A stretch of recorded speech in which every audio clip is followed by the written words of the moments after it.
ഓൺലൈനിൽ കടന്നു വന്ന എല്ലാവർക്കും വീണ്ടും വരുന്നവനായ കർത്താവായി ദൈവദിനം അറിയിക്കുന്നു. രാത്രി പ്രത്യേകിച്ച് രാത്രി പ്രാർത്ഥിച്ച എല്ലാ പ്രിയപ്പെട്ടവർക്കും ലീഡ് ചെയ്ത കർത്താവിനെ ആശിച്ചു എല്ലാവർക്കും നന്ദി അറിയിക്കുന്നു. ദൈവം അനുഗ്രഹിക്കട്ടെ. ദൈവത്താൽ ആരംഭിച്ചതാണ്, ദൈവമാണ് നടത്തിക്കൊണ്ടിരിക്കുന്നത്. പകൽ മേഘസ്തംഭവും രാത്രി അഗ്നിസ്തംഭവുമുണ്ട്. ഇലക്ട്രിസിറ്റി ബില്ലും ഒന്നും കൊടുക്കേണ്ട ആവശ്യമേ ഇല്ല. പകൽ സമയത്ത് മേഘസ്തംഭം ഏച്ചി പോലെ നിൽക്കുന്നത്, രാത്രി അഗ്നിസ്തംഭവുമായിട്ട് ജനത്തെ നടത്തും. അവരുടെ യാത്രയൊക്കെയും മേഘം മൂവ് ചെയ്യുമ്പോൾ അവർ മൂവ് ചെയ്യും. രാത്രി ആയാലും പകലായാലും ദൈവത്തിന്റെ ആത്മാവിന്റെ ക്രമീകരണത്തിൽ അവർ മൂവ് ചെയ്തു. അതുകൊണ്ട് ഒന്നിനും ക്ഷാമം ഉണ്ടായില്ല. മേഘം മൂവ് ചെയ്യുമ്പോൾ അവർ മൂവ് ചെയ്യും. രാത്രിയായാലും അഗ്നിസ്തംഭം മൂവ് ചെയ്യുമ്പോൾ അവർ മൂവ് ചെയ്യും.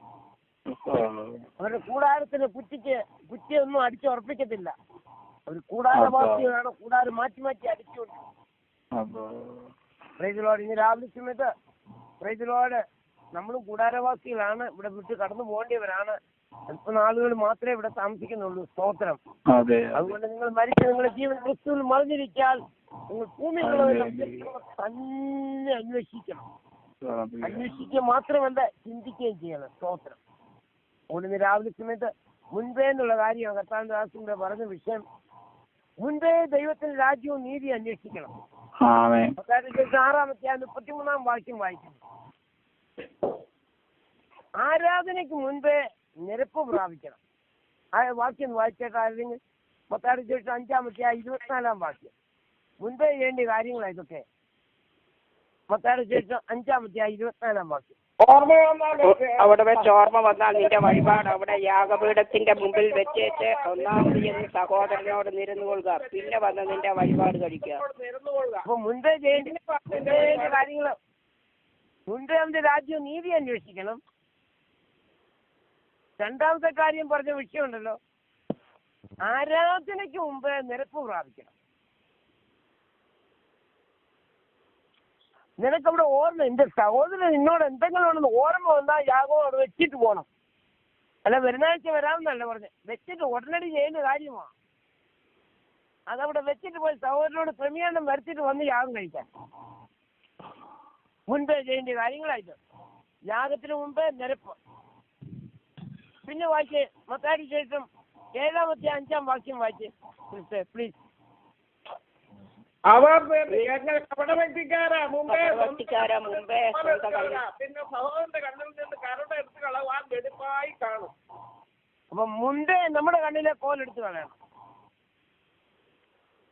മുമ്പേ സഹോദരനോട് നിരപ്പ് പ്രാപിക്കണം. മുമ്പേ നമ്മുടെ കണ്ണിൽ നിന്ന്, എന്റെ കണ്ണിൽ നിന്ന് എന്റെ കോലെടുത്ത് മാറ്റണം.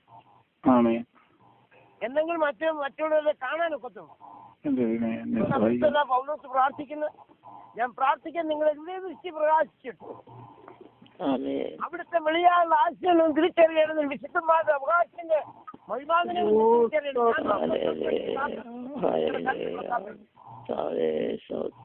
വിടേണ്ടതിനെയൊക്കെ വിട്ട് കളഞ്ഞുകൊണ്ട്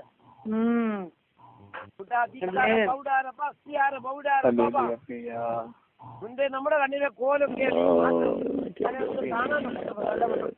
ഏതെങ്കിലും മിഷൻ നമ്മുടെ കണ്ണിനെ കുരുടാക്കുന്ന അത് വെച്ചോണ്ടിരിക്കാൻ ഒക്കത്തില്ല. ആകാറ് കരഞ്ഞപ്പോ ആദ്യം എന്തോ ചെയ്യുന്നറിയാമോ? ദൈവം എന്തോ ചെയ്തത് കണ്ണു തുറന്നതാ. ഇത് പുറമേ ഓൾറെഡി അവിടെ ഉണ്ട്. നമുക്ക് പലപ്പോഴും കാണാൻ കഴിയാത്ത നമ്മുടെ കണ്ണു തുറക്കാത്തതുണ്ട്. കണ്ണു തുറന്നു കഴിഞ്ഞാൽ അഗ്നിരഥത്തെ കാണാൻ കഴിയും. അതാണ് കേരളത്തിൽ പറഞ്ഞു, യു കണ്ടോ ആരാമ്യ പട്ടാളമെല്ലാം നമ്മുടെ ചുറ്റും വന്നിരിക്കുന്നത്. അപ്പോ ഇവന്റെ കണ്ണൊന്ന് തുറക്കണം, കാണത്തക്കൊണ്ട് ഇവന്റെ കണ്ണൊന്ന് തുറക്കണമേ. അപ്പോൾ നമ്മുടെ കണ്ണ് നല്ലപോലെ തുറക്കാൻ പറ്റും. എന്റെ കണ്ണൊന്ന് തുറക്കണമേ കർത്താവ്, കാണുവാൻ എന്റെ കണ്ണുകളെ ഒന്ന് പ്രകാശിപ്പിക്കണമേ എന്ന് നമുക്ക് പ്രാർത്ഥിക്കണം. കണ്ണുകളൊന്ന് തുറക്കണം.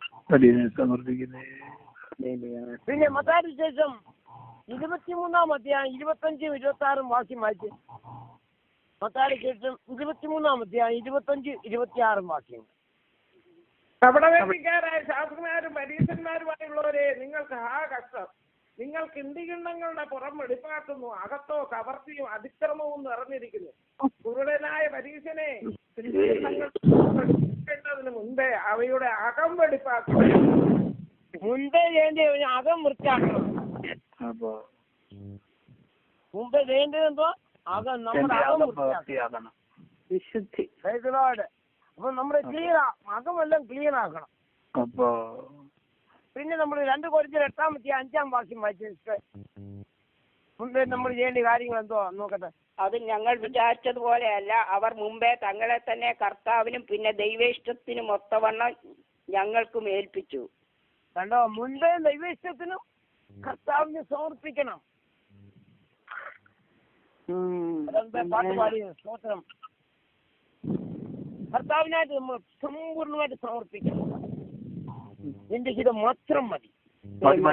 അത് മാത്രം മതി. അതല്ലേ കർത്താവ് പ്രാർത്ഥന കേസമനത്തോട്ടത്തിൽ പോയി കഴിയുമെങ്കിൽ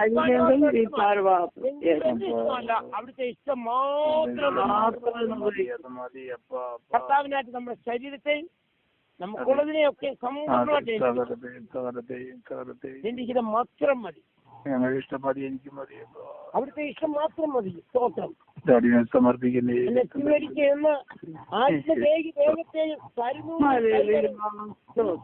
ഹിതം പോലെ തന്നെ. സ്തോത്രം. ദൈവത്തിന്റെ ഹിതത്തിനായി സമ്പൂർണ്ണമായിട്ട് ഏൽപ്പിക്കും നമ്മുടെ കുടുംബത്തെയും നമുക്കുള്ളതിനെ എല്ലാം. കർത്താവിനെ മുൻപേ കർത്താവിന് വേണ്ടി എല്ലാം സമർപ്പിക്കണം.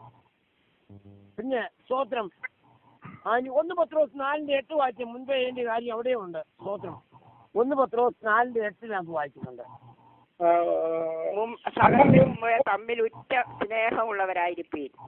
സകലത്തിനും മുൻപേ, മിനിസ്ട്രിക്ക് എല്ലാത്തിനും മുമ്പേ എന്തുണ്ടായിരിക്കണം? സ്നേഹമുള്ളവരായിരിക്കണം എന്ന് പറഞ്ഞാൽ സ്നേഹത്തിൽ നിറഞ്ഞതായിരിക്കണം. എല്ലാ മിനിസ്ട്രികളും സ്നേഹത്താൽ പ്രൈസിലോട് ചെയ്യുന്നതായിരിക്കണം. ക്രിസ്തുവിന് സ്നേഹം നിർബന്ധിക്കുന്നു. സകലത്തിന് മുൻപ് ഉച്ച സ്നേഹമുള്ളവരായിരിക്കണം. സ്തോത്രം. നീ പഴയ നിമിത്തമുള്ളൊരു വാക്യം വായിക്കുന്നുണ്ട്. സംഖ്യാപുസ്തകം 15-ാം അധ്യായം 20-ാം വാക്യം വായിക്കും. സംഖ്യാപുസ്തകം 15-ാം അധ്യായം 20-ാം വാക്യം. ആദ്യത്തെ തൈമാവ് കൊണ്ടുള്ള ഒരു വട ഉദർച്ചാപ്പണമായി കഴിക്കണം. മെതിക്കളത്തിന്റെ ഉദർച്ചാപ്പണം പോലെ തന്നെ തൈമാവ് ദൈവത്തിനായി വേർതിരിക്കണം. അതുകൊണ്ടാണ് സലാപത്തിലെ വിധവയോട് ഏലിയാവ് പറഞ്ഞ വിഷയമുണ്ടല്ലോ. ആദ്യം എനിക്കൊരടയം ഉണ്ടാക്കി. അവസാനമല്ല, അവസാനം നോക്കിയാൽ പിന്നെ കാണത്തില്ല. കൊടുക്കേണ്ടത് കർത്താവിന് കൊടുത്തേക്കണം. നമ്മുടെ സമയത്തെയാണ് ഏറ്റവും ഇമ്പോർട്ടന്റ്. സമയം നമ്മുടെ സമയം തക്കത്തിൽ ഉപയോഗിക്കണം. ഇത് ദുഷ്കാലമാകിയാൽ സമയം തക്കത്തിൽ ഉപയോഗിക്കണം. ഏലിയാവിന് പോലെ മോനൊക്കെ കൊടുത്തതിന്റെ ബാലൻസ് മതി. ഇല്ല, ബാലൻസ് അല്ല ദൈവത്തിന് വേണ്ടത്. ദൈവത്തിന് ലെഫ്റ്റ് ഓവർ വേണ്ട.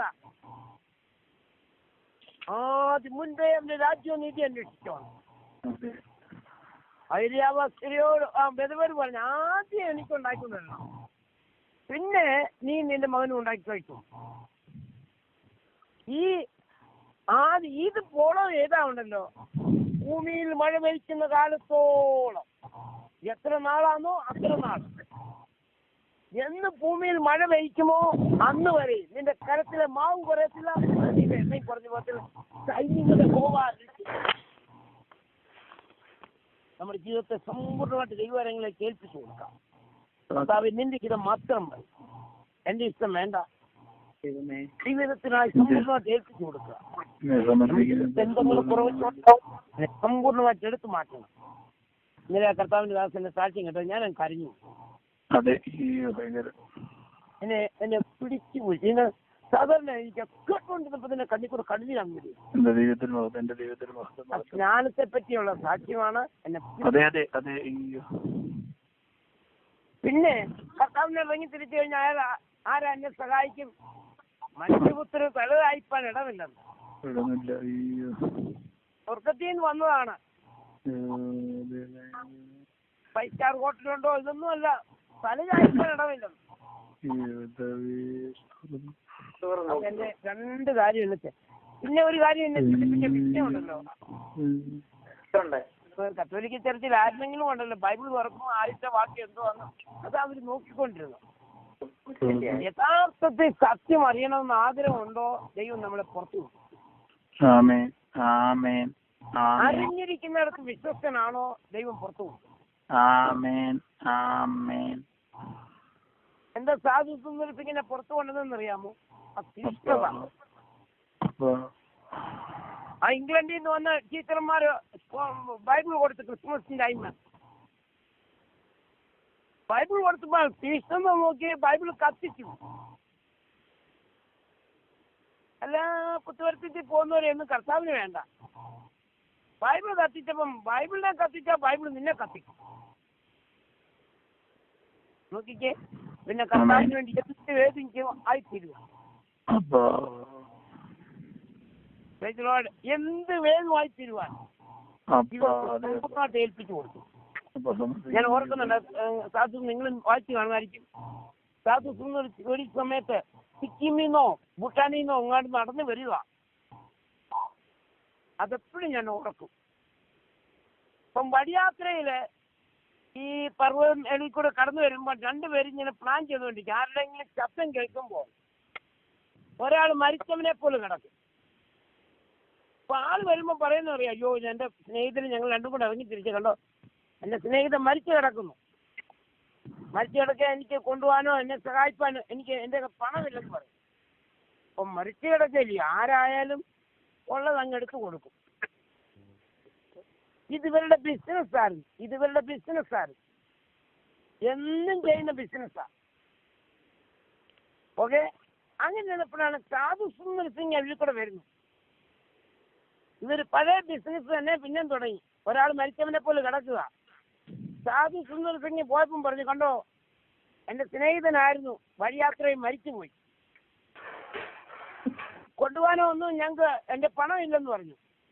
സാധു സുന്ദർ സിംഗിന് എനിക്ക് ഒന്നും വലുതായിട്ടില്ലായിരുന്നു. ലഞ്ച് കഴിക്കാൻ ഇച്ചിരി പൈസ പോക്കറ്റിലുണ്ടായിരുന്നു. ഒന്നും ചോദിക്കാതെ എപ്പോഴാ മരിച്ചത്, എങ്ങനെയാ മരിച്ചത് ഒന്ന് കുലുക്കി നോക്കുക പോലും ചെയ്തില്ല. നമ്മളത് കുലുക്കി നോക്കിയ ഒന്ന് ഇടിച്ചു നോക്കുകയൊക്കെ ചെയ്തേനെ. ഒന്നും ചെയ്തില്ല. ആ പൈസ പോക്കറ്റിൽ നിന്ന് എടുത്ത് കയ്യിലോട്ട് കൊടുത്തിട്ട് അത് നടന്നങ്ങ് പോയി. നടന്ന് ഒത്തിരി ദൂരം പോയി കഴിയുമ്പോൾ, ഇതായിരുന്നു ഇവരുടെ ബിസിനസ്. ഒത്തിരി ദൂരം പോയി കഴിയുമ്പോൾ മരിച്ചു കിടക്കുന്ന കുറെ എഴുന്നേക്ക് റെഡി ആയെന്ന് പറയും. ഒത്തിരി ദൂരം പോയപ്പോൾ സാധു കണ്ണിന്റെ ദൃഷ്ടി മറഞ്ഞു, ദൂരത്ത് പോയി. അപ്പം കിടക്കുന്ന വ്യക്തിയോട് പറയും എഴുന്നേക്കാൻ. മരിച്ചു, അയാൾ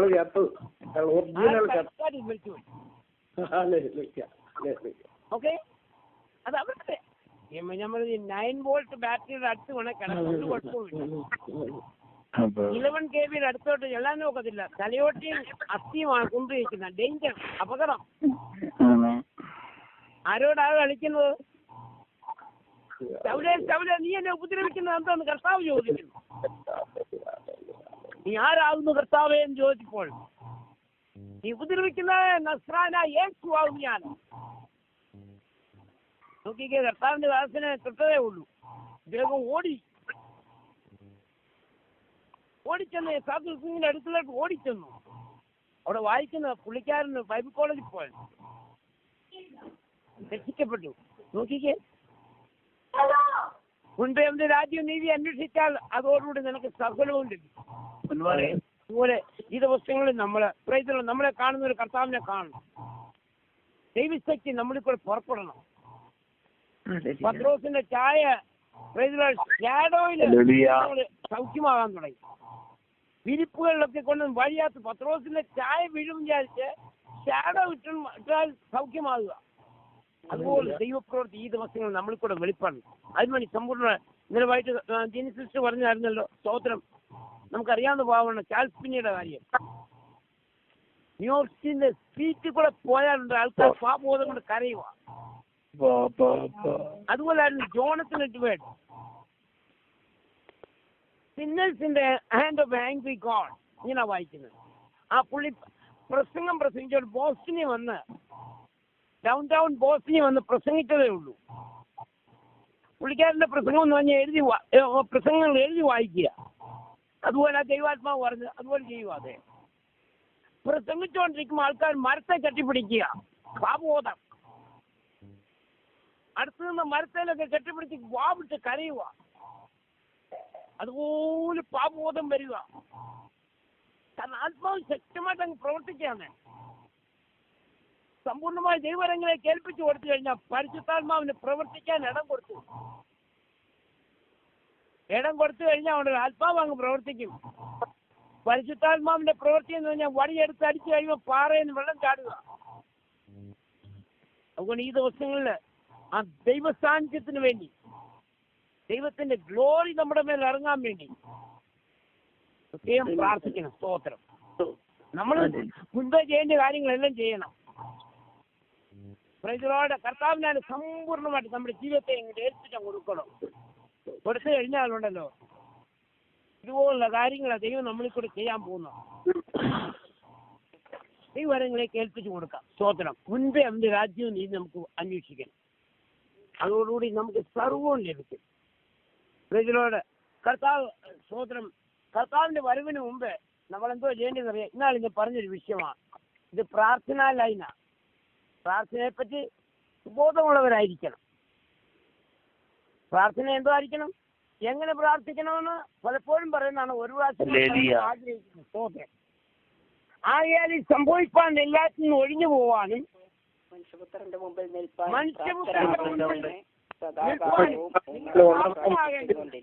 സദാകാലവും ഉണർന്നും പ്രാർത്ഥിച്ചുകൊണ്ടിരിക്കും. കർത്താവിന്റെ വരെ നമ്മൾ ചെയ്തുകൊണ്ടിരിക്കുന്ന വിഷയം എപ്പോഴും പ്രാർത്ഥിച്ചുകൊണ്ടിരിക്കണം. പ്രാർത്ഥനയിൽ പൂർണ്ണ സ്ഥിരത കാണിച്ച് എല്ലാത്തിനും ഒഴിഞ്ഞു പോവാനും മുമ്പേ പ്രാർത്ഥന നിൽക്കേണ്ടതിനെ പ്രാർത്ഥിച്ചുകൊണ്ടിരിക്കും. ഏത് വിഷയത്തിന് വേണ്ടി ദൈവാത്മാവ് പ്രേരണ വരുന്നോ ആ വിഷയത്തിന് വേണ്ടി പ്രാർത്ഥിക്കണം. ആരോ എനിക്കൊരു വാട്സാപ്പിനകത്ത് എനിക്ക് സൂചനാന്ന് തോന്നുന്നു, എന്നെ പിടിച്ച് എന്നെ വളരെ സന്തോഷിപ്പിച്ചു. നമ്മളെപ്പോഴും പ്രൈം മിനിസ്റ്റർ മോഡിക്ക് വേണ്ടി എനിക്ക് മോഡിക്ക് വേണ്ടി നമ്മൾ പ്രാർത്ഥിക്കാം. ദൈവാത്മാവ് പറഞ്ഞ് പ്രാർത്ഥിക്കാൻ പറഞ്ഞപ്പോൾ നമ്മൾ പ്രാർത്ഥിക്കുക. നമ്മളോട് പറഞ്ഞ കാര്യം മാത്രം നമ്മൾ ചെയ്താൽ മതി. അവിടെ നോക്കിക്കേ, സ്തോത്രം. അവിടെ ദൈവം ഒരാളെ അങ്ങ് എഴുന്നേൽപ്പിച്ചു. ഒരു കർത്താവിന്റെ ദാസൻ റോഡ്രിക്ക് ഗിൽബർട്ട് എന്ന് പറഞ്ഞ അദ്ദേഹം ഇന്ത്യൻ പ്രധാനമന്ത്രി നരേന്ദ്രമോദിയെ സന്ദർശിച്ച് ബൈബിള് കൊടുക്കുകയും സുവിശേഷം അറിയിക്കുകയും ഭാരത സുവിശേഷീകരണത്തെ സംബന്ധിച്ച് വിശദമായി ചർച്ച ചെയ്യുകയും ചെയ്തു. ബൈബിൾ ഇരിക്കും, ഹോളി ബൈബിൾ. രണ്ടുപേരും ഷേക്ക് ഹാൻഡ് കൊടുത്ത് ഫോട്ടോയും എടുത്തു. എനിക്ക് വേറൊരു മീഡിയ ഏതെന്നാണെന്ന് അറിയത്തില്ല പക്ഷെ എനിക്കൊരു മീഡിയയിൽ ഇങ്ങനെ വേറെ ആരോ അയച്ചു തന്നതാ, ഫോർവേഡ് ചെയ്താ. Very good sister, thank you. ഞാൻ പറയാൻ വന്ന വിഷയമുണ്ടല്ലോ. ഒരാൾ ഇന്നാൾ എന്നോട് പറഞ്ഞു, ഓ എന്തിനാ മോഡിക്ക് വേണ്ടി പ്രാർത്ഥിക്കും? ഞാൻ പറഞ്ഞു മോഡിക്ക് വേണ്ടി ഞാൻ പ്രാർത്ഥിക്കും. അതെ, പ്രാർത്ഥിക്കും. ഞങ്ങളൊക്കെ ബൈബിള് കരിച്ചു കളഞ്ഞ സാധു സുന്ദർ സിംഗ് ഒരു വലിയ മിഷണറി ആകുന്നു, ഒരു അപ്പോസ്തലനാകുന്നു ആര് ചിന്തിച്ചു? ആ ടീച്ചർമാർ പഠിപ്പിച്ച ടീച്ചർമാർ കണ്ടു കാണും, ഈ ബൈബിൾ കൊടുത്തു കത്തിച്ച് കളഞ്ഞ മനുഷ്യൻ നമ്മൾ നരകത്തിലേക്ക് അങ്ങ് പൊക്കോട്ടെന്ന് പറയും. ഇല്ല, ആരെയും ഗിവപ്പ് ചെയ്യരുത്. അയ്യോ, ഒരിക്കലും പാടില്ല. ബൈബിൾ കത്തിച്ച വ്യക്തിയെപ്പോഴും ദൈവത്തിന് തിരിച്ചു മറിക്കാൻ കഴിയും. നമ്മളിപ്പം ഈ പറഞ്ഞുകൊണ്ടിരിക്കുന്ന സമയത്ത് പ്രൈം മിനിസ്റ്റർ മോഡിയെ ഒന്ന് നല്ലവണ്ണം തൊട്ടാൽ ആരായിത്തീരുമെന്നറിയാം, വലിയൊരു മാറും. ഇതെല്ലാം നമ്മുടെ പ്രാർത്ഥനയാണ് ആസ്പദമാക്കിയിരിക്കുന്നത്. ക്രിസ്ത്യാനികളെ ദൈവത്തിന്റെ സഭയെ മുടിക്കാൻ നടക്കുന്നതാണ്. സമയം മുടിക്കാൻ നടക്കുന്ന സ്തോത്രം ശൗലിനെ പറ്റി വായിക്കുന്നുണ്ടല്ലോ.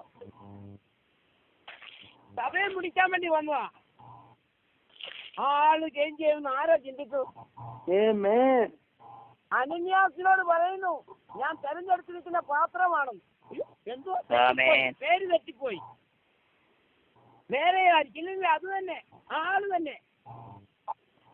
അതുകൊണ്ട് ഇന്ന് രാവിലെ സമയത്ത് ഒരു മനുഷ്യരെയും നമ്മൾ ഗിവപ്പ് ചെയ്യണം.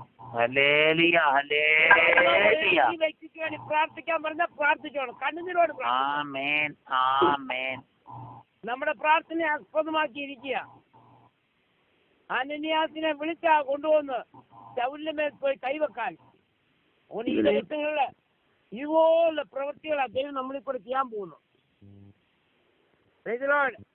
ഫിലിപ്പോസ്, ഞാൻ എപ്പോഴും പറയുന്ന ഫിലിപ്പോസ് ശമരിയെ ചെന്നു. അവിടെ സുവിശേഷം അറിയിച്ചപ്പോൾ അത്ഭുതങ്ങളും അടയാളങ്ങളും നടന്നു. ഫിലിപ്പോസിന് വേറൊരു ശുശ്രൂഷയോടെ കൊടുത്തു. എന്താണെന്നറിയാമോ? എത്യോപ്യക്കാരനെ സ്നാനപ്പെടുത്താൻ ഒരു ശുശ്രൂഷയോട്. എന്നാൽ ഷനൻ എവിടെ പോയതാ അറിയാം? എരിശലേമിൽ പോയതാ. അവിടെ എന്നാ പത്രോസ് ഇല്ലയോ? അവിടെ വലിയ അപ്പോസ്തലന്മാരില്ലയോ? ഉണ്ട്. അവർക്കെല്ലാം കൊടുത്തത് ദൈവശബ്ദം കേട്ടനുസരിച്ച ഫിലിപ്പോസിന് ആ ശുശ്രൂഷ കൊടുത്തു. പലപ്പോഴും നമ്മൾ നോക്കുന്ന വലിയ പാസ്റ്റയാണ് നോക്കുന്നത്. വലിയ പാസ്റ്റയല്ല കർത്താവ് നോക്കുന്നത്. അനുസരിക്കുന്ന വ്യക്തികളെ കർത്താവ് നോക്കും. നമ്മൾ പറയും വലിയ പാസ്റ്റ കൊണ്ടുവരണം. ഭക്തിയുള്ള പുരുഷന്മാർ സ്തേഫാനോസിനെ അടയ്ക്കണം. ഒരു പാസ്റ്ററുടെ പേരില്ല. ഭക്തിയുള്ള പുരുഷന്മാർ സ്തേഫാനോസിനെ അടക്കി. ബാംഗ്ലൂർ ഇന്നപ്പോ എന്റെ മദറിലോ മരിച്ചപ്പം അമ്മ എന്നോട് ചോദിക്കും, ഏത് പാസ്റ്റ അടക്കുന്നത്? ഞാൻ പറഞ്ഞു ഭക്തിയുള്ള പുരുഷന്മാരുണ്ടെന്ന് പറഞ്ഞു. അവരടക്കിക്കൊള്ളുന്നു. സ്ഥാനവും മാനവും ഒന്നും വേണ്ട. അതൊന്നും നമുക്ക് വേണ്ട. അതൊക്കെ ലോകമനുഷ്യർ അന്വേഷിക്കും. എല്ലാവരും വന്നു, അവര് വന്നു, എല്ലാം നല്ലത് തന്നെ. എല്ലാം ദൈവനാമത്വത്തിന് വേണ്ടി മാത്രം. എന്നാലും കൊടുക്കാൻ എന്ത് ചെയ്താലും ഒരടക്കം വന്നാൽ പോലെ ദൈവനാമത്വത്തിന് വേണ്ടിയായി ചെയ്യുന്നത്. സകലവും അവിടുത്തെ നാമത്വത്തിന് വേണ്ടി. നാമം ഉയരാൻ വേണ്ടിയല്ല. ഒരു മനുഷ്യന്റെ നാമം ഉയരാൻ വേണ്ടിയാണ് പാട്ട് പാടുന്നതും പ്രവർത്തിക്കുന്നതും പ്രാർത്ഥിക്കുന്നതും. ഒരു മനുഷ്യന്റെ നാമം പ്രയർ ലൈനെ ഉയർത്താനുമല്ല. ഞാൻ പലപ്പോഴും പറയുന്നത് പ്രയർ ലൈനെ ഉയർത്താനല്ല. പ്രയർ ലൈനെ ഉയർത്തിയാൽ എന്തോ കിട്ടും? ഒന്നും കിട്ടത്തില്ല. പ്രയർ ലൈൻ പോകത്തില്ല. പ്രയർ ലൈനെ ഉയർത്താൻ വേണ്ടിയല്ല ഇതൊന്നും ചെയ്യുന്നത്. ദൈവനാമം സകലവും ചെയ്യുന്ന കർത്താവിന്റെ നാമത്വത്തിന് വേണ്ടി. അപ്പോൾ ദൈവാത്മാവിനാൽ ക്രമീകരണപ്പെട്ട് പരിശുദ്ധാത്മാവ് പറയുന്ന കാര്യങ്ങളാണ് നമ്മളിപ്പം ചെയ്തുകൊണ്ടിരിക്കുന്നത്. അപ്പൊ നമുക്കറിയാവുന്ന ഭാഗമാണ് പ്രാർത്ഥനയെ പറ്റി. പെട്ടെന്ന് ഒരു പ്രാവശ്യം കൊണ്ട് പറയാം. നമ്മളെങ്ങനെ പ്രാർത്ഥിക്കണം? ശുദ്ധ ഹൃദയത്തോട് പ്രാർത്ഥിക്കണം. പൂർണ്ണ ഹൃദയത്തോട് പ്രാർത്ഥിക്കണം. യെരമ്യാവിന്റെ പുസ്തകം 29:12 എടുത്ത് വായിക്കണ്ട സിസ്റ്റർ, വായിക്കണ്ട. പൂർണ്ണ ഹൃദയത്തോടെ നമ്മൾ പ്രാർത്ഥിക്കണം. പൂർണ്ണ ഹൃദയത്തോടെ എന്നെ അന്വേഷിച്ചാൽ എനിക്ക് നിങ്ങൾ മറിഞ്ഞിരിക്കാൻ ഒക്കത്തില്ല. ദൈവം പറയോ? ഒരു വ്യക്തി പൂർണ്ണ ഹൃദയത്തോടെ ദൈവത്തെ അന്വേഷിച്ചാൽ ദൈവം പറയുന്നത് എനിക്ക് മറിഞ്ഞിരിക്കാൻ ഒക്കത്തില്ല. ആകാശവും ഭൂമിയും ഒരു വാക്കുകൊണ്ട് സൃഷ്ടിച്ച ദൈവം പറയുന്നു എനിക്ക് മറിഞ്ഞിരിക്കാൻ ഒക്കത്തില്ല. നീ പൂർണ്ണ ഹൃദയത്തോടെ എന്നെ അന്വേഷിച്ചാൽ. പിന്നെ തകർന്നും നിറഞ്ഞുള്ള ഹൃദയത്തെ ദൈവമേ നീ നിരസിക്കുകയില്ല. നമ്മുടെ പ്രാർത്ഥന എങ്ങനെ ആയിരിക്കണം? വിശ്വാസത്തോട് പ്രാർത്ഥന ആയിരിക്കണം. വിശ്വാസം എങ്ങനെ വരുന്നു? വിശ്വാസം കേൾവിയാലും കേൾവി ദൈവത്തിന്റെ വചനത്താലും വരുന്നു. നമ്മൾ വിശ്വാസികളായിത്തീരണം. വിശ്വാസികൾ എന്ന് പറഞ്ഞാൽ വിശ്വാസം പറഞ്ഞുകൊണ്ട് നടക്കണം. വിശ്വാസത്തിന്റെ വാക്കുകൾ മാത്രമേ വായിന്ന് പുറപ്പെടാവൂ.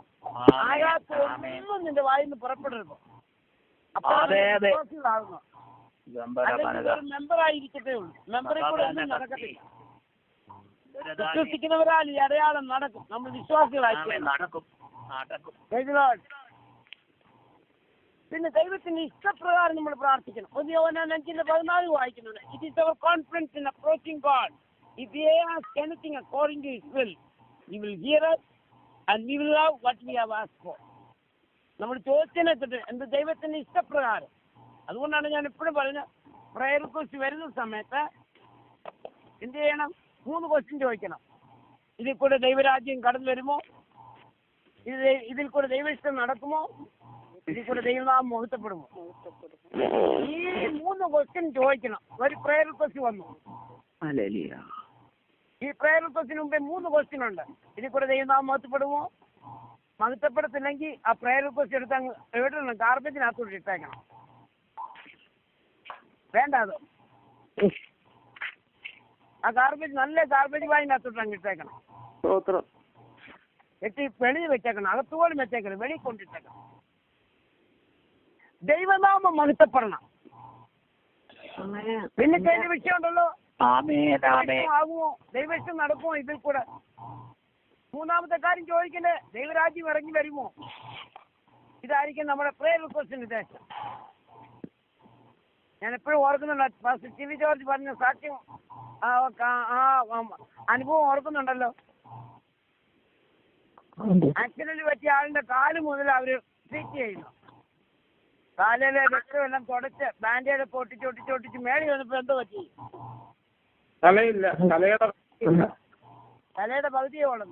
പിന്നെ ഈ ബാൻഡേഡ് ഒട്ടിച്ചോണ്ട് എന്തോ പ്രയോജനം? ഒരു പ്രയോജനവും ഇല്ല. അവര് താഴെ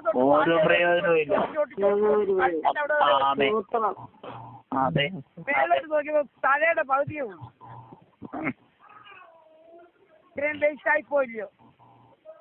അതുകൊണ്ട് തലേന്ന് പറഞ്ഞാൽ ക്രിസ്തു, യേശുവില്ലാത്ത ജീവിതം എല്ലാം സീറോയാ. യേശുവില്ലെങ്കിൽ സീറോയാ. അതുകൊണ്ടാണ് വിധവയോട് പറഞ്ഞത്, അയൽവക്കത്ത് പോയി വെറും പാത്രം പറിക്കണം. വെറും പാത്രം. യേശുവില്ലാത്ത ജീവിതത്തെ കൊണ്ടുവരണം. വീട്ടിൽ കൊണ്ടുവന്നിട്ട് അതിന് എണ്ണ പകരണം. അതാണ് വിധവയോട് കൊടുത്ത ശുശ്രൂഷ. വെറും പാത്രങ്ങളെല്ലാം പറക്കണം. യേശുവില്ലാത്ത ജീവിതങ്ങളെ പറക്കൊണ്ട് വന്നിട്ടുണ്ടല്ലോ, അവരിൽ കർത്താവിനെ പകരണം നമുക്ക്. ഇതാണ് നമ്മുടെ ശുശ്രൂഷ. അതുകൊണ്ട് പ്രയർ റിക്വസ്റ്റ് വരുമ്പോഴും ഓർത്തോണം, ബാൻഡേഡ് ഒട്ടിക്കുന്ന പ്രയർ റിക്വസ്റ്റ് നമുക്ക് വേണ്ട. രക്തം തുടച്ച് കളഞ്ഞ് ബാൻഡേഡ് ഒട്ടിച്ച് തലയെ വേണ്ടേ തല പകുതിയാവും. അതുകൊണ്ട് ഞാൻ എപ്പോഴും പറയുന്നത്, ഒരു വ്യക്തിക്ക് വേണ്ടി പ്രാർത്ഥിക്കാൻ പറയുമ്പോൾ ആദ്യം ചോദിക്കുന്നത് രക്ഷിക്കപ്പെട്ടതാണോ, പിന്നെ ചോദിക്കുന്നത് സ്നാനപ്പെട്ടതാണോ, പിന്നെ ചോദിക്കുന്നത് അഭിഷേകം പ്രാപിച്ചതാണോ, പിന്നെ ചോദിക്കുന്നത് ആത്മാവിസത്തിലും ആരോ. ഇതൊന്നും അല്ലെന്ന. നിങ്ങളങ്ങ് പ്രാർത്ഥിച്ചാൽ മതി ബോഡിക്ക് വേണ്ടി. എന്തിനാ അങ്ങനെ ബോഡിക്ക് വേണ്ടി? അത് ബാൻഡേഡാ. രക്തം തുടച്ച് ബാൻഡേഡ് ഒട്ടിക്കുന്ന പരിപാടി അത് വേണ്ട നമുക്ക്. അത് വേണ്ട. ഇനി കുറച്ചു നാളൂടെ ജീവിച്ചിരുന്ന എന്തോ പ്രയോജനം? ആദ്യം ചെയ്യുന്നതുകൊണ്ടല്ല, ആത്മാവിന്റെ രക്ഷയ്ക്ക് വേണ്ടി മരിച്ചു പോയാൽ ഇനി സ്വർഗത്തിൽ പോകണം. അതായിരിക്കട്ടെ ജീവിതത്തിന്റെ ഏറ്റവും വലിയ കാതല. ഇതാ ചോദിക്കണ്ടേ. അല്ല എന്ന് പറഞ്ഞു കഴിഞ്ഞാൽ, ബ്രദറെ, ഞാൻ ആദ്യം പ്രാർത്ഥിക്കുന്ന ഓപ്പറേഷന് വേണ്ടിയോ അതിനു വേണ്ടി ഇതിനു വേണ്ടിയല്ല പ്രാർത്ഥിക്കുന്നത്, ആത്മാവിന്റെ രക്ഷയെപ്പറ്റിയാ പ്രാർത്ഥിക്കുന്നത്. അതേ തീരുമാനം എടുക്കണം. രോഗിയായിട്ട് കിടക്കുക, ഇന്റൻസീവ് കെയറിൽ കിടക്കുക, സംസാരിക്കുക, വെന്റിലേറ്റർ അല്ലെങ്കിൽ സംസാരിക്കണം. സഹോദര, ദൈവം നിന്നെ സൗഖ്യമാക്കിയാൽ നീ കർത്താവിന് വേണ്ടി ജീവിക്കാൻ തയ്യാറെടുക്കാമോ? അതൊക്കത്തില്ലെങ്കിൽ പിന്നെ ഞാൻ പ്രാർത്ഥിക്കുന്നു. ആദ്യം ചോദിക്കണം, ദൈവം നിന്നെ സൗഖ്യമാക്കിയാൽ സ്നാനപ്പെടാൻ തയ്യാറാമോ? ദൈവം നിന്നെ സൗഖ്യമാക്കിയാൽ ആത്മാവിനും സത്യത്തിലും ദൈവത്തെ ആരാധിക്കാൻ തയ്യാറെടുക്കാമോ? തീരുമാനമെടുക്കാമോ? അതൊക്കത്തില്ല പിന്നെ ഞാൻ പ്രാർത്ഥിക്കുന്നു. അതൊക്കെ അല്ലാത്തൊക്കെ ഞാൻ വിട്ടു കളഞ്ഞേക്കണം. വേറെ വല്ലതും പ്രാർത്ഥിച്ചോട്ടെ.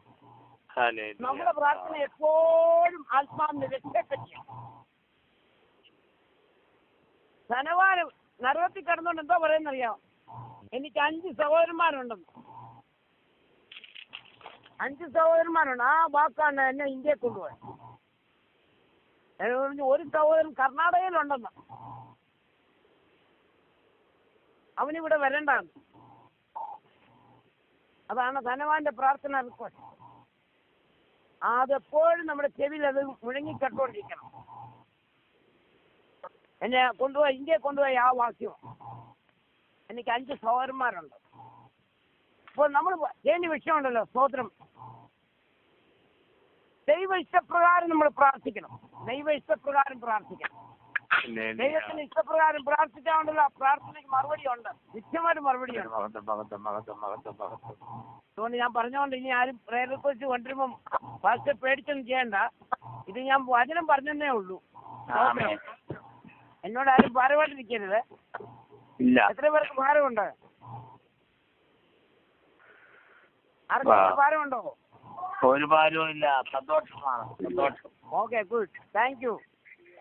അപ്പൊ പിന്നെ നമ്മൾ ചെയ്യേണ്ട വിഷയമുണ്ടല്ലോ, കർത്താവിൽ വസിച്ചുകൊണ്ട് പ്രാർത്ഥിക്കണം. ആമേൻ. യോഹന്നാന് സുവിശേഷം 15-ാം അധ്യായം 7-ാം വാക്യത്തിൽ എന്തോ വായിക്കുന്നത്? നിങ്ങൾ എന്നിലും എന്റെ വചനം നിങ്ങളിലും വസിച്ചാൽ നിങ്ങൾ ഇച്ഛിക്കുന്ന എന്തെങ്കിലും അപേക്ഷിപ്പീൻ, അത് നിങ്ങൾക്ക് കിട്ടും. വചനത്തിൽ വസിച്ചാൽ. നിങ്ങൾ കർത്താവിന്റെ ദാസന്റെ സാക്ഷ്യം കേട്ടില്ലയോ? കത്തോലിക്കലായിരുന്ന സമയത്തായാലും ബൈബിൾ എടുത്ത് വാക്യം തുറന്നിട്ട് നോക്കും ഏത് വാക്യമാണ്. ആഗ്രഹം നോക്കിച്ച് കർത്താവിൽ വസിച്ചുകൊണ്ട് നിങ്ങൾ എന്നിലും എന്റെ വചനം നിങ്ങളിൽ വസിച്ചാൽ എന്തെങ്കിലും അപേക്ഷിപ്പെന്ന് പറഞ്ഞാൽ ചോദിക്കുന്നതെല്ലാം വചനപ്രകാരമായിരിക്കും. ദൈവത്തിന്റെ വചനത്തിൽ വസിച്ചാൽ നമ്മൾ ചോദിക്കുന്നതെല്ലാം വചനപ്രകാരമായിരിക്കും. അത് നിങ്ങൾക്ക് ലഭിക്കും. പിന്നെ നമ്മൾ രണ്ട് ദിനവൃത്താന്തം 7:14 എടുത്ത് വായിക്കേണ്ട. നമുക്കറിയാം, നമ്മളെ തന്നെ താഴ്ത്തി പ്രാർത്ഥന, നമ്മളെ തന്നെ താഴ്ത്തി നമ്മുടെ ദുർമാർഗങ്ങളെല്ലാം വിട്ടുകളഞ്ഞ് നമ്മുടെ അകമൊക്കെ വെടിപ്പാക്കി കണ്ണീന്ന് എല്ലാ കോലുകളൊക്കെ എടുത്തു കളഞ്ഞ് അങ്ങോട്ടൊന്ന് പ്രാർത്ഥിച്ചു നോക്കിക്കേ. ദേശത്തിന് സൗഖ്യം വരുത്തും. ആരാ ഇതിനകത്ത് പെർഫെക്റ്റ് എക്സാമ്പിൾ എന്നറിയാമോ? ബൈബിളിലെ ഏറ്റവും നല്ല എക്സാമ്പിൾ ആരാ? യോനായ. കപ്പലെ കിടന്നുകൊണ്ട് എന്തോ പറഞ്ഞതെന്നറിയാമോ? എന്നെ എടുത്ത് കടലിലോട്ടിടാൻ കടൽ ശാന്തമാവും. കറക്റ്റ് എക്സാമ്പിളാ. അവര് ഭയപ്പെട്ടു. യോനയെ കടലിലോട്ടിട്ട് കഴിഞ്ഞപ്പോ കടൽ ശാന്തമായി. അവിടെ കപ്പലെ ഭയങ്കര ഉണർവ് കൊടുത്തു. ദേശത്തിന് സൗഖ്യം. കപ്പലുള്ള എല്ലാം യോനയുടെ ദൈവത്തിൽ നേർന്നു, എല്ലാം രക്ഷിക്കപ്പെട്ടു. വാക്കുമുണ്ട്. അതാണ് 2 ദിനവൃത്താന്തം 7:14. 2 ദിനവൃത്താന്തം 7:14 എന്ന് പറയുമ്പോൾ എപ്പോഴും യോനയുടെ കാര്യം ഓർത്തോണം. ഇതുപോലെ നമ്മൾ ചെയ്യേണ്ടത് നമ്മളൊന്ന് മുട്ടുമടക്കി നോക്കിക്കേ. വലിയ പ്രശ്നങ്ങളൊക്കെ വിട്ടി വരുന്ന സമയത്ത് മുട്ടുമടക്കി ഒന്ന് പ്രാർത്ഥിച്ചു നോക്കി, കർത്താവേ എന്നെ സമ്പൂർണ്ണമായി താഴ്ത്തും, എന്റെ ജീവിതത്തിലെ കുറവശങ്ങൾ ഒന്ന് എടുത്തു കളയണമേ എന്നൊന്ന് മുട്ടുമേ ഇരുന്ന് പ്രാർത്ഥിക്കാമോ? അന്നേരം ആ വിഷയത്തിന് വിടുതൽ കിട്ടും. കറക്റ്റാ ഞാൻ പറഞ്ഞു. വചനമായിട്ട് നിങ്ങൾ എന്നിലും എന്റെ വചനം നിങ്ങളിലും നിങ്ങൾ എന്തെങ്കിലും വെച്ചിട്ടാണ് വചനമാണ്. ആ വചനപ്രകാരം ദാനിയേൽ പ്രാർത്ഥിച്ച പ്രാർത്ഥന നോക്കി. ഇനി 30 ദിവസത്തേക്ക് ആരെങ്കിലും ഏതെങ്കിലും ദൈവത്തോട് പ്രാർത്ഥിച്ചാൽ, രാജാവിനോടല്ലാതെ വേറെ ദൈവത്തോട് പ്രാർത്ഥിച്ചാൽ സിംഹത്തിന്റെ കുഴിയിൽ ഇട്ട് കളയുന്നു. ദാനിയേലിന്റെ എന്തോ വചനം കിട്ടിയിരിക്കുന്നു അറിയാമോ? ദാനിയേൽ തന്നെ യെരമ്യാവിന്റെ പുസ്തകത്തിൽ വചനം കിട്ടി. എന്തോ വചനം കിട്ടിയെന്ന് അറിയാമോ? ഇസ്രായേലിന്റെ വിടുതല 70 വർഷം മാത്രമേ ഉള്ളൂ ബാബിലോണില്. അത് കഴിഞ്ഞ് ദൈവമോ അതിന്റെ ജനത്തെ സന്ദർശിച്ച് മടക്കിക്കൊണ്ടുപോകും. ദൈവം 70 എന്ന് പറഞ്ഞാൽ 71 ആകത്തില്ല, 69 ആകത്തില്ല. ഞാൻ പ്രാർത്ഥിക്കുന്നെന്ന് ചോദിക്കും. നമ്മൾ പ്രാർത്ഥിച്ചില്ലെങ്കിൽ പുറത്ത് വരത്തില്ല. ഈ പ്രാർത്ഥന എന്ന് പറഞ്ഞാൽ ലേബർ പെയിനാ. കുഞ്ഞ് പുറത്ത് വരണമെങ്കിൽ അമ്മ ലേബർ പെയിനിൽ കൂടെ പോണം. എന്തെങ്കിലും അതാണ് പ്രാർത്ഥന. പ്രാർത്ഥിച്ചില്ലെങ്കിൽ ഒന്നും നടക്കത്തില്ല. അതിന് പെർഫെക്റ്റ് എക്സാമ്പിൾ പറയാം. അബ്രഹാം ദൈവത്തിന് യാഗം കഴിച്ചപ്പോൾ ഇസ്ഹാക്ക് ഉണ്ടായി പോലുമില്ല. എന്തോ പറഞ്ഞതറിയാ, പക്ഷിയെ പിളർന്നില്ല. ഉടനെ ഉണ്ടല്ലോ സ്തോത്രം, നമുക്കറിയാവുന്ന ഭാവമാണ്. ദൈവം പറഞ്ഞു നിന്റെ ആ ഭാവം ഒന്ന് എടുത്തു വായിച്ചാട്ട്. അതാണ് 400 വർഷം. എത്ര വർഷം? നിന്റെ സന്തതി നിയമം ചെയ്തു, നിന്റെ സന്തതിക്ക് ഞാൻ മിസ്രൈം. അതാണ് പക്ഷികളെ വളർന്നില്ല. ഉടലുകളിന്റെ റാഞ്ചൻ പക്ഷികളെ ഇറക്കി വന്നപ്പോൾ അബ്രഹാം അവയെ അപ്പോൾ അവൻ അബ്രാമിനോട്, നിന്റെ സന്തതി സ്വന്തമല്ലാത്ത ദേശത്തെ 400 സംവത്സരം പ്രവാസികളായിരുന്ന ആ ദേശക്കാരെ സേവിക്കും. എത്ര വർഷം എന്നാ വായിച്ചത്? 400. ദൈവം 400 എന്നല്ലേ പറഞ്ഞ? കറക്റ്റ് അല്ലയോ? എന്നാൽ അവര് എത്ര വർഷം അവിടെ കിടന്നെന്നറിയാമോ? 430. അതെങ്ങനെ ദൈവം പറഞ്ഞ് തെറ്റിയോ? തെറ്റിയില്ല. ഇതാ വർഷം. അതുകൊണ്ടാണ് പറഞ്ഞ കുഞ്ഞ് ജനിപ്പാറായിരിക്കുന്നു, പ്രസവിപ്പാനോ ശക്തിയില്ല. അതിനുവേണ്ടി പോരാടി പ്രാർത്ഥിക്കാനാ ഇസ്യാവ് പറഞ്ഞ കുഞ്ഞ് ഇത് കഷ്ടതയും ശാസ്ത്രയുമുള്ള ജനങ്ങളാണ്. വാസ്തവ വിഷയങ്ങൾ എന്റെ നിവൃത്തീകരണത്തിലേക്ക് വരുവാൻ വെമ്പൽ കൊണ്ടുകൊണ്ടിരിക്കാം. പ്രസവിപ്പാനോ ശക്തിയില്ല. 400 വർഷം കിടക്കുന്ന ദൈവം പറഞ്ഞു. ഇസ്ഹാക്ക് ജനിക്കുന്നതിന് മുമ്പേ കൊടുത്ത് വാക്കത്തോ? ഇസ്ഹാക്ക് ജനിച്ചില്ല. നിന്റെ സ്ഥാനത്ത് 400 വർഷം അവിടെ കിടക്കുക. ദൈവം പറഞ്ഞതല്ലേ. ഇതുകൊണ്ടാണ് നമ്മൾ ചിലർ പറയും, ഓ വാക്യത്വം തന്നിട്ടുണ്ടല്ലോ, അതും അങ്ങ് നടക്കും. ഒരിക്കലും നടക്കത്തില്ല. പ്രാർത്ഥിച്ചില്ലെങ്കിൽ നടക്കത്തില്ല. വാക്യത്വം പറഞ്ഞ് ഊവെന്നല്ല, കറക്റ്റ് തന്നെ. അതിനെതിരെ ചെയ്ത് പ്രാർത്ഥിക്കണം. അതുകൊണ്ടാണ് ദൈവത്തിന്റെ വചനം പറയുന്നത്, no matter how many promises God has given us, they are all as in Christ. We going to say amen to the promise of God. 400 വർഷം എന്ന് പറഞ്ഞപ്പോൾ അതിനുവേണ്ടി പോരാടി പ്രാർത്ഥിക്കാൻ ആരുമില്ലായിരുന്നു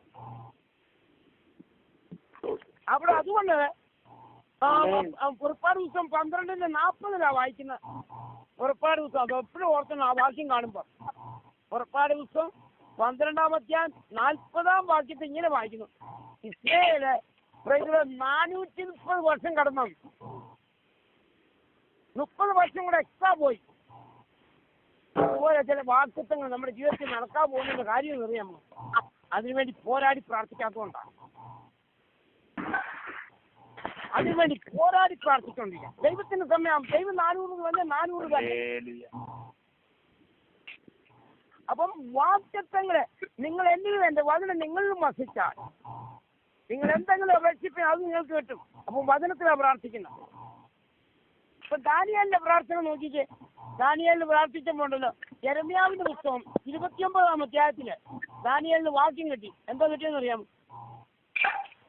ഇസ്രായേലിലെ ആ വാക്യം വായിച്ചെടുത്ത് ദാനിയേൽ ബുക്ക് യെരമ്യാവിന്റെ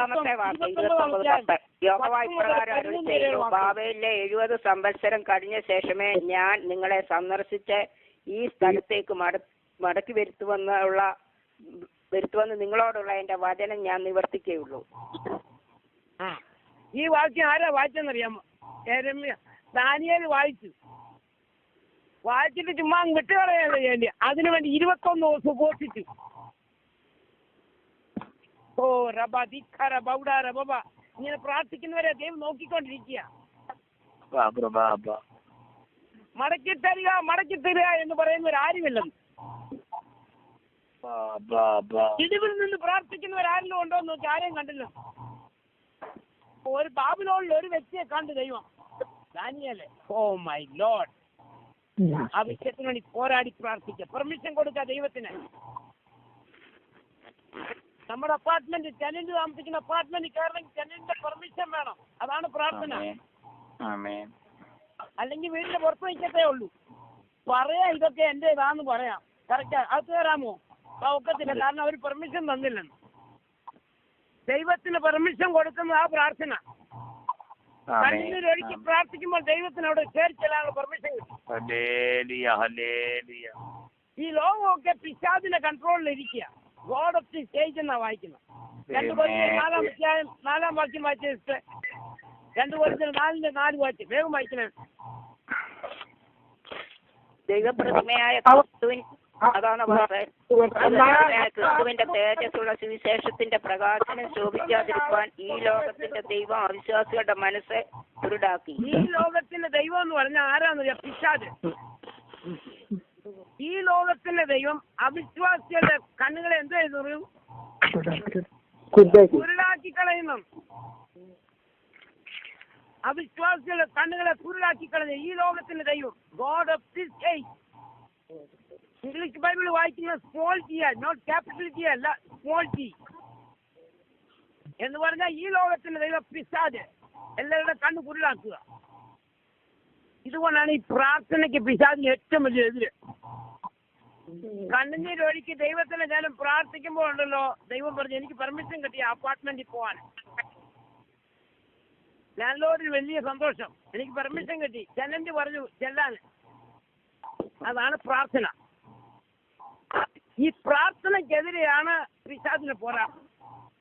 അവനറിയാം പെർമിഷൻ കൊടുത്താൽ ദൈവത്തിന് എല്ലാം ഒക്കത്തിരിയോ. കാരണം അവനായി ലോകത്തെ കൺട്രോൾ ചെയ്തുകൊണ്ടിരിക്കുന്നത്. ഇപ്പൊ ഒരു സമയം വരെ ഈ ലോകത്തെ കൺട്രോൾ ചെയ്തുകൊണ്ടിരിക്കുക. ഇതാരാ കൊടുത്തതെന്നറിയാം ഈ അധികാരം? ആദാമിന് കൊടുത്ത അധികാരം ആദാം വിറ്റ് കളഞ്ഞു. അവന് കൊടുത്തു, പിശാചിന് കൊടുത്തു കഴിഞ്ഞപ്പോൾ കർത്താവായ യേശുക്രിസ്തു ലോകത്തിൽ വന്ന് മരിച്ച് അടക്കപ്പെട്ട് ഉയർത്തെഴുന്നേറ്റപ്പോൾ കർത്താവിൽ വിശ്വസിക്കുന്ന ദൈവത്തിന്റെ ജനങ്ങൾക്ക് ഈ അധികാരം ദൈവം തിരിച്ചു കൊടുത്തു. അതുകൊണ്ടാണ് പാമ്പുകളെയും തേളുകളെയും ചവിട്ടുവാൻ അധികാരം ഞാൻ നിനക്ക് തന്നിരിക്കുന്നു. അത് വിശ്വാസത്താൽ നമുക്ക് പ്രാപിക്കാൻ കഴിയുന്നു. അതുകൊണ്ടാണ് ദൈവത്തിന്റെ ജനം അധികാരത്തോട് പ്രാർത്ഥിക്കുമ്പോൾ പിശാച് വിറയ്ക്കും. പിശാച് എന്ന് പറയാ പ്രാർത്ഥന അവന് ഏറ്റവും ഇഷ്ടം. പ്രാർത്ഥന സ്വർഗം തുറക്കുന്ന താക്കോലും സാത്താൻ നടക്കുന്ന ആയുധവുമാകുന്നു. ദൈവം മുൻപാകെ മുട്ടുമടക്കുന്നവൻ മറ്റുള്ളവരുടെ മുമ്പിൽ മുട്ടുകുത്താൻ വരികയില്ല. ദൈവത്തോടുള്ള അപേക്ഷയും യാതനയുമാണ് പ്രാർത്ഥന. ശ്വാസോച്ഛ്വാസം നമ്മുടെ ജീവന്റെ നിലനിൽപ്പിന് ആധാരമായിരിക്കുന്ന പോലെ ഒരു ദൈവത്തിന്റെ പ്രാർത്ഥന ആത്മീയ നിലനിൽപ്പിന് അത്യന്താവശ്യമാണ്.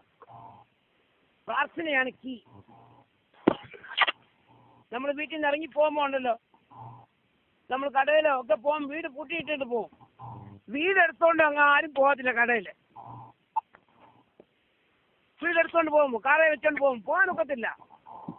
താക്കോലെ എടുക്കത്തുള്ളൂ. താക്കോല് കീ എടുത്തോണ്ട് പോകും. നമ്മളെന്താ ചോദിക്കുന്നത്? കീ ഉണ്ടോ എന്ന് ചോദിക്കത്തേ ഉള്ളൂ. അല്ല വീട് കയ്യിലുണ്ടോ എന്നാണ് ചോദിക്കുന്നത്, കീ ഉണ്ടോ എന്നാണ് ചോദിക്കുന്നത്. ഈ കീ എന്ന് പറഞ്ഞാണ് പ്രാർത്ഥന. കീ ഉണ്ടോ? സ്വർഗം തുറക്കുന്ന താക്കോലാണ് പ്രാർത്ഥന. സാത്താൻ നടുങ്ങുന്ന ആയുധമാണ് പ്രാർത്ഥന. കണ്ണുനീരോട് പ്രാർത്ഥിക്കാൻ പെട്ടെന്ന് ആൻസർ വരും. ഇതിലൂടെ ഇവിടെ നമ്മൾ വായിച്ച വിഷയമുണ്ടല്ലോ, നമ്മുടെ പ്രാർത്ഥന വചനത്തിൽ വസിച്ചുകൊണ്ട് പ്രാർത്ഥിച്ചു. യെരമ്യാവ് പ്രാർത്ഥിച്ചു, അല്ല ദാനിയേൽ പ്രാർത്ഥിച്ചു. എവിടുന്ന് കിട്ടി? വചനം എവിടുന്ന് കിട്ടി? യെരമ്യാവിന്റെ പുസ്തകത്തിൽ നിന്ന് കിട്ടി. 70 സംവത്സരം. ആ വചനം കൊണ്ട് സ്തോത്രം. എന്ത് സംഭവിച്ചു? ആ വചനം ദാനിയേലിനുള്ളിൽ പ്രഗ്നന്റ് ആയി. ആ വചനം ഉള്ളിലായി. അതിന്റെ ഡെലിവറിക്ക് വേണ്ടി പ്രാർത്ഥിച്ചു. യേശുവിന്റെ നാമത്തിൽ യേശുവിന്റെ അധികാരമുള്ള നാമത്തിൽ ആ വചനത്തിന്റെ ഡെലിവറിക്ക് വേണ്ടി ആര് പ്രാർത്ഥിക്കാന്നറിയാമോ? ദാനിയേൽ പ്രാർത്ഥിക്കുക. അതുകൊണ്ട് തന്നെ പ്രാർത്ഥിച്ചുകൊണ്ട് സ്തോത്രം. സ്തോത്രം. അപ്പം ഇങ്ങനെ പ്രാർത്ഥിച്ചെങ്കിൽ മാത്രമേ വിടുതൽ കാണാനൊക്കത്തുള്ളൂ. ഇനി വേറൊരു ഏത് ഭാഗം കൂടെ ഇന്നാണ് ഞാൻ വായിച്ചതാണ്. ഹോശേയ പുസ്തകം 9-ാം അധ്യായം 11-ാം വാക്യം വായിച്ചു. ദൈവത്തിന്റെ ഗ്ലോറി വരണം. ദൈവത്തിന്റെ ഗ്ലോറി എങ്ങനെയാ വരുന്നത്? വചനം വരുമ്പോ ദൈവത്തിന്റെ ഗ്ലോറി അവിടെ ഇറങ്ങി. എഫ്രൈമിന്റെ മഹത്വം ഒന്നും ഇല്ലാതാകുമ്പോൾ ഒരു പക്ഷിയെ പോലെ പറന്നു പോകും. ഒരിക്കൽ കൂടെ പതുക്കെ വായിച്ചാട്ടോ. എഫ്രൈമിന്റെ മഹത്വം പ്രസവമോ ഗർഭമോ ഗർഭോത്പാദനമോ ഒന്നും ഇല്ലാതാകുമ്പോൾ ഒരു പക്ഷിയെ പോലെ പറന്നു പോകും. ഇംഗ്ലീഷ് ഞാൻ വായിക്കാമേ. Ephraim's glory will fly away like a bird. No birth, no pregnancy, no conception. കാരണം ഗ്ലോറി പോയെന്ന ദൈവത്തിന്റെ ഗ്ലോറി നഷ്ടപ്പെട്ടു, മഹത്വം പോയി. അതുകൊണ്ടാണ് സ്തോത്രം ഒപ്പിയുടെയാന്ന് തോന്നുന്നു ഭാര്യ പ്രസവിക്കാൻ തുടങ്ങാം. ഭർത്താവ് മരിച്ചെന്ന് അറിഞ്ഞപ്പോ ഉണ്ടല്ലോ, അവൾ പ്രസവിച്ചപ്പോ കുഞ്ഞിന് പേര് കൊടുത്ത ഇക്കാബോദ് എന്ന് പറഞ്ഞാൽ ഇസ്രായേലിന്റെ മഹത്വം പോയിപ്പോയെന്ന്. ആ വാക്യം വായിച്ചാലേ ഒന്ന് ചൊമ്മലിന്റെ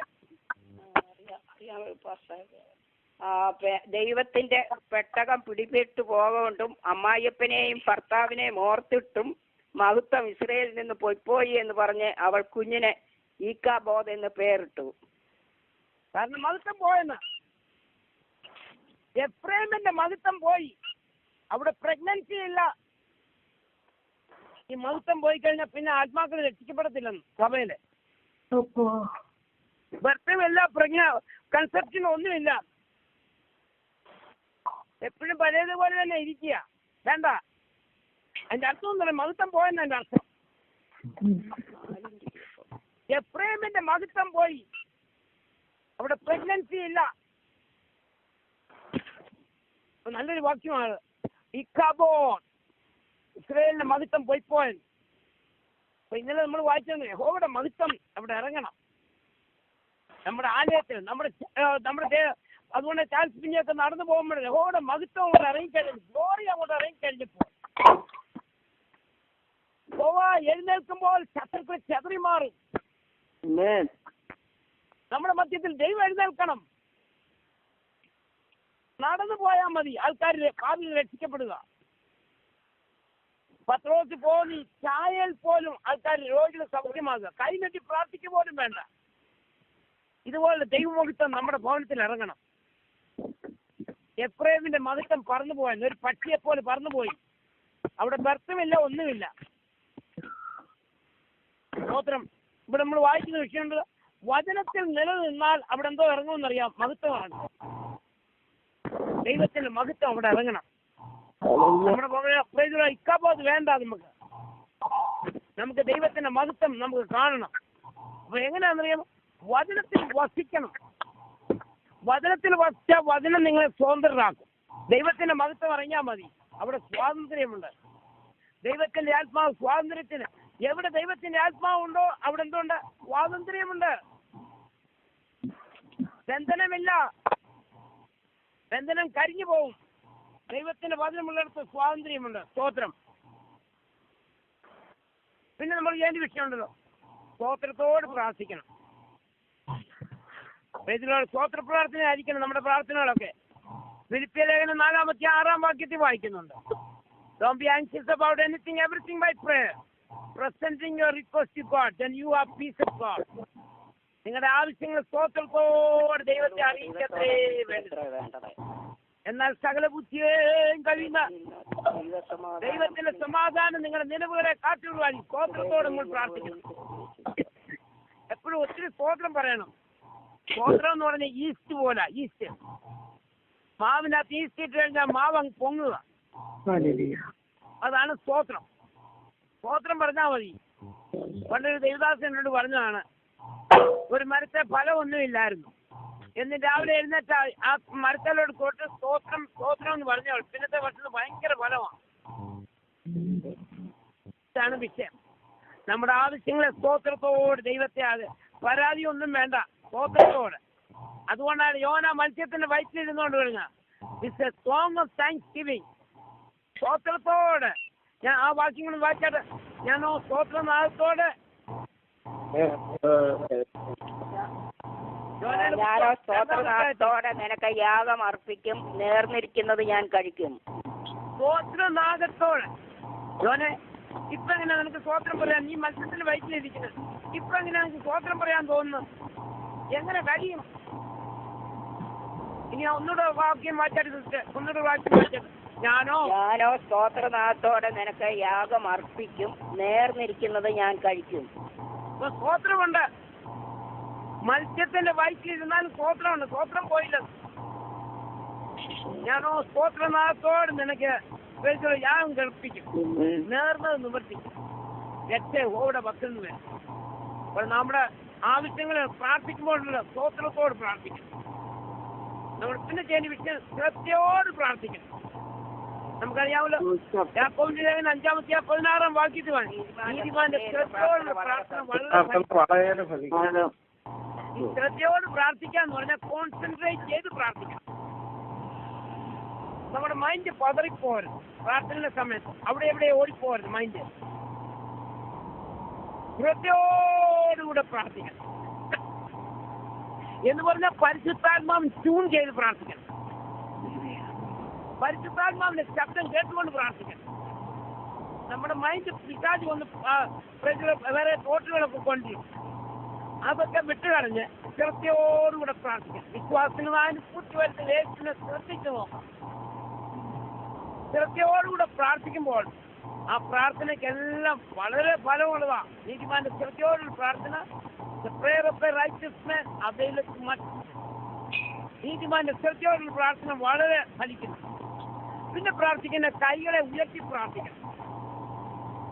അബ്രഹാം സോദോം രാജാവിന് മുമ്പേ കൈ അങ്ങ് ഉയർത്തി, ഞാൻ ദൈവത്തോട് തീരുമാനം ചെയ്തിരിക്കുകയാണ്.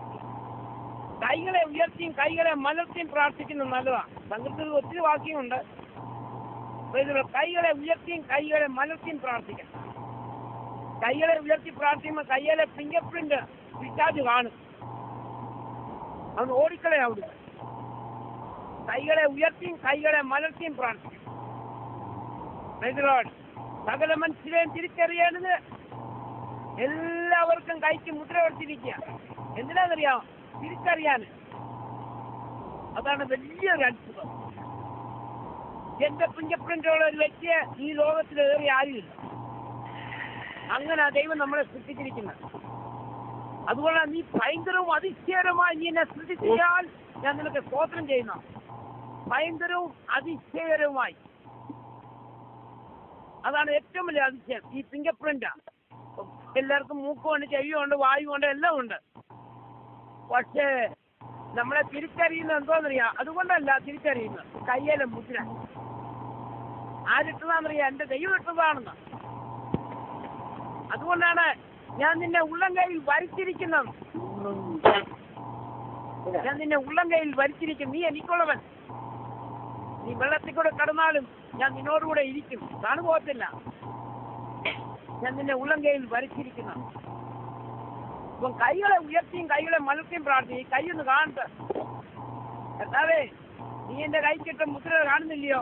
ഓ മൈ ഗോഡ്, നീ എന്നെ മറക്കത്തില്ല. മറക്കാത്ത ഒരു ദൈവം നമ്മോടുകൂടെ. കഴിയുമെങ്കിലും ഉണ്ടല്ലോ മുട്ടുകുത്തിയും പ്രാർത്ഥിക്കാം. മുട്ടുകുത്തി പ്രാർത്ഥിച്ചാൽ ഉണ്ടല്ലോ ഭയങ്കര വിടുതല. ദാനിയേൽ മുട്ടുകുത്തി ദിനം പ്രതി രാവിലെ ഉച്ചയ്ക്കും വൈകും മുട്ടുകുത്തിയാ പ്രാർത്ഥിക്കും. ദാനിയേൽ യെരൂശലേമിന് നേരെയുള്ള കളിവാതിൽ പറഞ്ഞ് മുട്ടുകുത്തിയാ പ്രാർത്ഥിക്കും. ദാനിയേൽ പൗലോസ് പറയുന്നുണ്ട്, ഞാൻ നിമിത്തം മുട്ടുകുത്തി പ്രാർത്ഥിക്കുന്നു. കർത്താവ് അതുപോലെ തന്നെ ചെയ്തു. അപ്പോസ്തല പ്രവൃത്തിയിലും അനേകം ഭാഗങ്ങൾ വായിക്കുന്നുണ്ട്. അപ്പോസ്തല പ്രവൃത്തി 20-ാമത്തെ 36-ാം വാക്യം വായിച്ച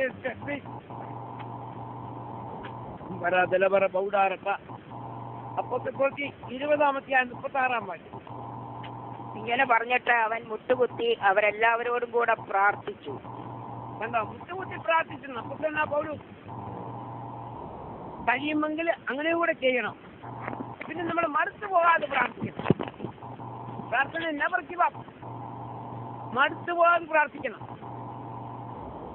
പിന്നെ നമുക്കുണ്ടല്ലോ അവന്റെ കൽപ്പനകളെ പ്രമാണിച്ച് അവന് പ്രസാദമുള്ളത് ചെയ്തുകൊണ്ട് പ്രാർത്ഥിക്കണം.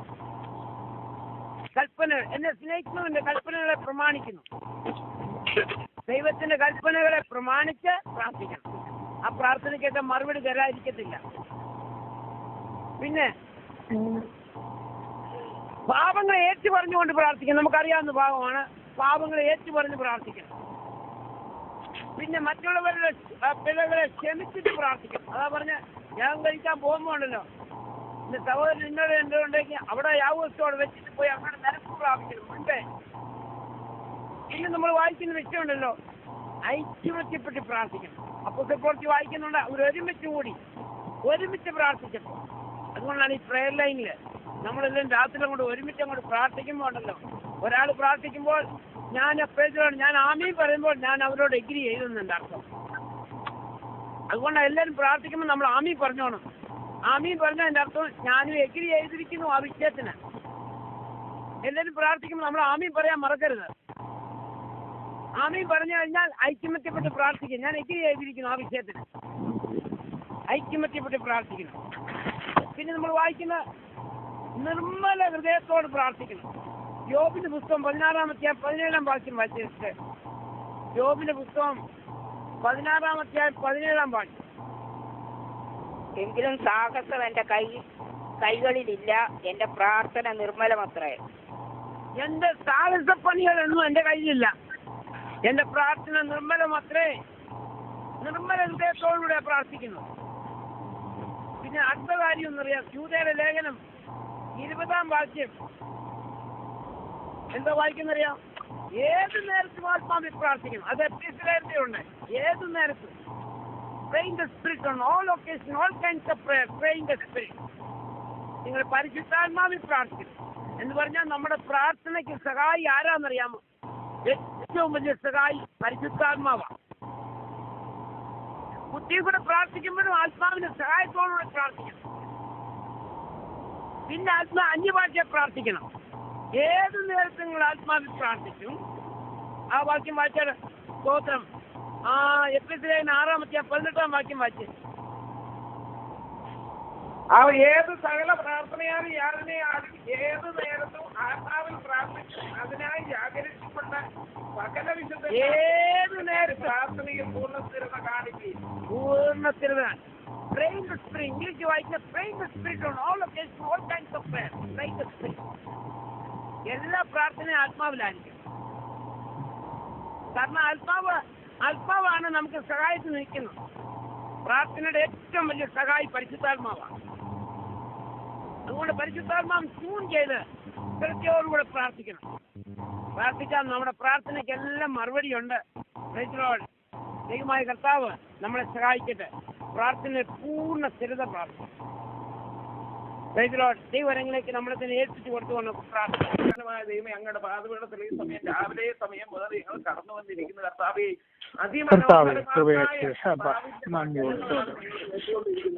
ഇത് എത്ര കേട്ടാലും മതിയാകത്തുമില്ല. അത് മതി എന്ന ചിന്ത പോലും വരത്തില്ല കർത്താവേ. അതിനായി സ്തോത്രം. നിർമ്മല വചനങ്ങൾ, തീയിൽ ഊതിക്കഴിച്ച വചനങ്ങൾ, കർത്താവെ ശുദ്ധി ചെയ്ത വചനങ്ങൾ, കളങ്കമില്ലാത്ത വചനങ്ങൾ, ഇതെല്ലാം ഞങ്ങൾ കേട്ട് പഠിക്കുക. അല്പം കഴിയുമ്പോൾ മറക്കുന്നു എങ്കിലും പിന്നെയും പഠിക്കുക. കർത്താവേ, നന്ദി നന്ദി നന്ദി. നിങ്ങളുടെ ദാസനെ സഹായിച്ച് ബലപ്പെടുത്തി ശക്തീകരിക്കണമേ. കർത്താവേ, ഞങ്ങളുടെ ദാസനെ എല്ലാ ആത്മീയ പ്രവർത്തനങ്ങളും ചിന്താമണ്ഡലങ്ങളും എല്ലാം ദൈവം ശുദ്ധീകരിച്ചുകൊണ്ട് ഇന്ന് വരെ ഇരിക്കുന്നു. കർത്താവേ, ഞങ്ങളുടെ ദാസനെ കരങ്ങളിൽ ഏൽപ്പിക്കുന്നു, കുടുംബത്തെ ഏൽപ്പിക്കുന്നു, മക്കളെ ഏൽപ്പിക്കുന്നു, ഞങ്ങളുടെ ദാസിയെ ഏൽപ്പിക്കുന്നു. കർത്താവെ, മോന്റെ കുടുംബത്തെ ഏൽപ്പിക്കുന്നു, മോടെ കുടുംബത്തെ ഏൽപ്പിക്കുന്നു, അമ്മയെ ഏൽപ്പിക്കുന്നു, സഹോദരന്മാരെ ഏൽപ്പിക്കുന്നു, സഹോദരിമാരെ എത്ര പേരാണെന്ന് എനിക്ക് ഓർമ്മയില്ല. അവരെ എല്ലാം ഏൽപ്പിച്ച് കുടുംബമായി സമർപ്പിച്ച് പ്രാർത്ഥിക്കുന്നു. കർണാടകയിലെ വേല ഏൽപ്പിക്കുന്നു. ഇതുവരെ അനേക ആളുകൾ കൊണ്ട് കർത്താവിന്റെ വേലയിൽ ജാഗ്രതയുള്ളവനായിരിക്കുവാൻ കർത്താവ് സഹായിച്ചു. മുന്നമേ കർത്താവിനാണ് ഞങ്ങൾ അതിന് നന്ദി പറയുന്നത്. കർത്താവെ, അത് കഴിഞ്ഞേ ഉള്ളൂ യോസഫ് വാശക്കുള്ള നന്ദി. കർത്താവെ, നന്ദി നന്ദി നന്ദി. സ്തോത്രം സ്തോത്രം. ഞങ്ങളുടെ ദാസനെ ഇനിയും ആയുസ്സും ആരോഗ്യവും കൊടുത്ത് കർത്താവ് ബലപ്പെടുത്തി അനേകർക്ക് പ്രയോജനമാക്കി ഇനിയും തീർത്തു കൊടുക്കണമേ. കർത്താവെ, ഒരു ശത്രുവും തൊടാതെ വണ്ണം, ഒരു ബാധയും എടുക്കാതെ വണ്ണം ഇത്രത്തോളം കാത്ത പരിപാലിച്ച് വിശ്വാസത്തിന്റെ യേശുവിനെ നോക്കി മുൻപിൽ വെച്ചിരിക്കുന്ന ഓട്ടം സ്ഥിരതയോടെ ഓടുവാൻ കർത്താവ് കൊടുത്തിരിക്കുന്ന ബലത്തിനും കഴിവിനും ആത്മീയ തീഷ്ണതയ്ക്കുമായി ഞാൻ എന്റെ കർത്താവിനെ സ്തുതിക്കുന്നു. ഞങ്ങൾക്കെല്ലാം അനുഗ്രഹമായി തീർന്നിരിക്കുന്നു കർത്താവ്. ഇനിയുമുള്ള കാലങ്ങൾ ഞങ്ങൾക്ക് തരുന്നെങ്കിൽ കർത്താവ് വന്നില്ല എങ്കിൽ ഇനിയും അങ്ങയുടെ ദാസനെ കൊണ്ട് കർത്താവെ വലിയ നന്മകളും ആത്മീയ മണ്ഡലത്തിൽ ഉണ്ടായി ഞങ്ങൾ സന്തോഷത്തോടെ മുന്നേറുവാൻ ഉയരുവാനിടയാക്കാം. കർത്താവെ, ഈ പ്രയത്നത്തിനായി സ്തോത്രം. ഇതിൽ പങ്കെടുക്കുന്ന എല്ലാവർക്കുമായി സ്തോത്രം. ഇത് കേട്ടുകൊണ്ടിരുന്നവർക്കായി സ്തോത്രം. ഇതിൽ ജാഗരിച്ചുകൊണ്ടിരുന്നവർക്കായി സ്തോത്രം. ആമീൻ പറഞ്ഞുകൊണ്ടിരുന്നവർക്കായി സ്തോത്രം. എല്ലാ പ്രിയപ്പെട്ടവരെയും വയ്ക്കുന്നു. കർത്താവെ, വെബ്സൈറ്റിന്റെ പ്രവർത്തനം ചെയ്യുന്ന അങ്ങയുടെ ദാസനെയും കുടുംബത്തെയും സമയം ഓർത്ത് പ്രാർത്ഥിക്കുന്നു. അങ്ങനെ പലരെയും ഓർത്ത് പ്രാർത്ഥിക്കാനുണ്ട്. എല്ലാ പ്രിയപ്പെട്ടവരെയും ഒരു പ്രാവശ്യം കൂടെ ഏൽപ്പിച്ച ഇതിന്റെ അനുഗ്രഹത്തിന് വേണ്ടി വീണ്ടും വീണ്ടും പ്രാർത്ഥിക്കുന്നു. ഈ രാവിലെ സമയം ഞങ്ങളുടെ പ്രാർത്ഥന കേട്ടതിനായി സ്തോത്രം. ഇനിയുള്ള ശുശ്രൂഷയെ ഞങ്ങളുടെ കരങ്ങളിൽ ഏൽപ്പിക്കുന്നു. കർത്താവിന്റെ നാമഹത്വത്തിനായി സകലവും ചെയ്ത് ഞങ്ങളെ മാനിച്ച് വരവിന് വേണ്ടി ഞങ്ങളെ ഒന്നുകൂടെ ഒരുക്കൂ കർത്താവേ. യേശുക്രിസ്തുവിന്റെ ധന്യനാമത്തിൽ തന്നെ. ആമേൻ. Thank you very much.